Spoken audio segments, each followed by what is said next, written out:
আসসালামু আলাইকুম, welcome to family in paradise. আজকে প্রচণ্ড অসুস্থ, কিন্তু কিছু করার নাই, খামারে তো আসতেই হবে, এদের দেখাশোনা তো করতেই হবে।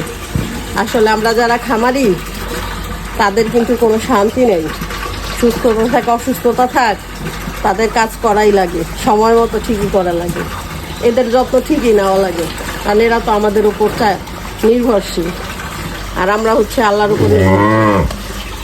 তো সবাই দোয়া করবেন আমার সুস্থতার জন্য, যেন আমি তাড়াতাড়ি সুস্থ হয়ে যেতে পারি, ওদেরকে ভালোভাবে দেখেন কি অবস্থা। এই অসুস্থতা নিয়ে এগুলি সব পরিষ্কার করতে হবে। দেখেন কি অবস্থা করছে, এক একটা এগুলি সব গোসল করাইতে হবে।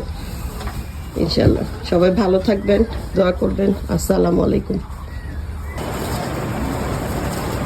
এই যে দেখেন এদেরকে কত সুন্দর করে পরিষ্কার পরিচ্ছন্ন করা হয়েছে এত অসুস্থতার মাঝেও। রিনা সর সর সর, আয় তো। দেখছেন প্রত্যেকটা গরু, আসলে গরুকে আপনি যত পরিষ্কার পরিচ্ছন্নতা রাখবেন তত এরা ভালো থাকবে, সুস্থ থাকবে।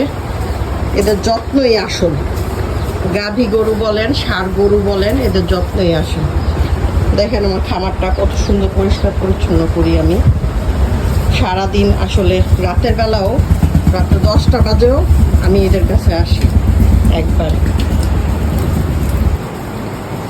সবাই ইনশাল্লাহ ভালো থাকবেন, সুস্থ থাকবেন। আসসালামু আলাইকুম।